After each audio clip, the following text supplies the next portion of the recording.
मेरे बच्चों, आज मैं तुम्हें अपने बचपन की एक ऐसी सच्ची बात सुनाने जा रही हूँ जिसे मैं आज तक नहीं भूल पाई। दादी अपने पोते पोती के पास बैठती है, उनके सिर पर प्यार से हाथ फेरती है। बेटा, जब मैं छोटी थी ना, तब हमारा गांव छोटा था। न बिजली थी, न पक्के रास्ते, चारों तरफ बस पेड़ पौधे और सन्नाटा। रात होते ही ऐसा लगता था जैसा पूरा गांव सो गया हो। फिर झींगरों की आवाज और ठंडी हवा चलती रहती थी। एक दिन हमारे पड़ोस में एक बूढ़ी अम्मा बहुत बीमार हो गई।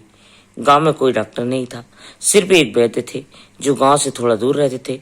सब लोग डर रहे थे क्योंकि रात ज्यादा हो चुकी थी। तभी मैंने हिम्मत की और कहा, मैं जाऊंगी वैद्य जी को बुलाने। बच्चे हैरानी से पूछते, दादी आपको डर नहीं लगा? दादी हल्की मुस्कान के साथ कहती है, डर तो बहुत लग रहा था बेटा, लेकिन किसी की जान बचाना उससे भी ज्यादा जरूरी था। मैंने भगवान का नाम लिया और अकेली ही निकल पड़ी। रास्ता शमशान के पास से जाता है। जैसे जैसे मैं आगे बढ़ रही थी, वैसे वैसे दिल की धड़कन तेज होती जा रही थी। जैसे ही मैं शमशान के पास पहुंची, अचानक बहुत ठंडी हवा चलने लगी। पेड़ के पत्ते जोर जोर से हिलने लगे और मुझे ऐसा लगा जैसा कोई मेरे पीछे पीछे चल रहा है। मैंने डरते डरते पीछे देखा, वहां एक काली परछाई मेरा पीछा कर रही थी।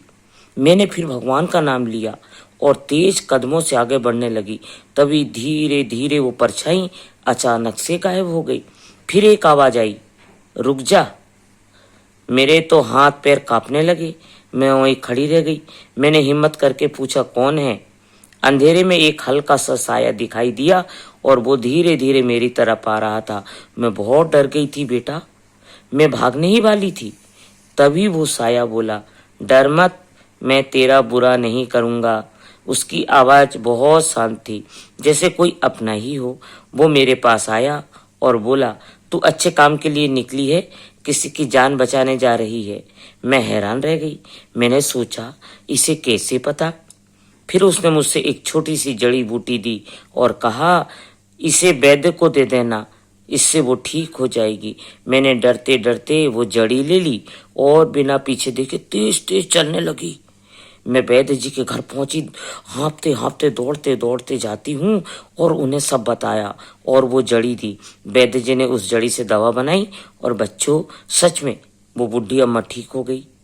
अगले दिन मैं फिर उस जगह गई जहां मुझे वो साया मिला था, लेकिन वहां कोई नहीं था, बस एक पुरानी सी समाधि बनी हुई थी।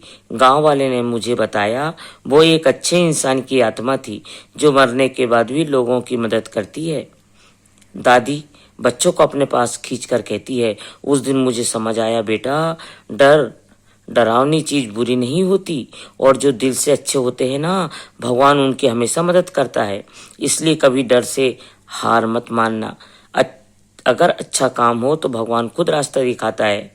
दादी बच्चों के सिर पर हाथ फेरती है और कहती है, अब चलो भगवान का नाम लेकर सो जाओ और याद याद रखना, हिम्मत सबसे बड़ी ताकत होती होती है। हिम्मत और अच्छाई से हर डर पर जीत पाई जा सकती है।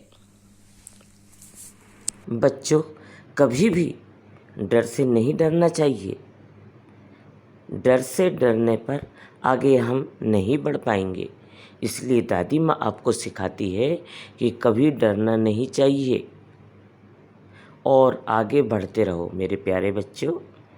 तो बताओ, दादी की कहानी आपको कैसी लगी? अच्छी लगी ना? अच्छी लगी तो कमेंट में ज़रूर बताएं कि हाँ दादी, हमें बहुत अच्छी लगी। और हमारे चैनल को सब्सक्राइब करना ना भूलें। हम आपको अगली बार और बहुत प्यारे दादी माँ एक कहानी लेकर आपके सामने आएगी प्यारे बच्चों। तो धन्यवाद।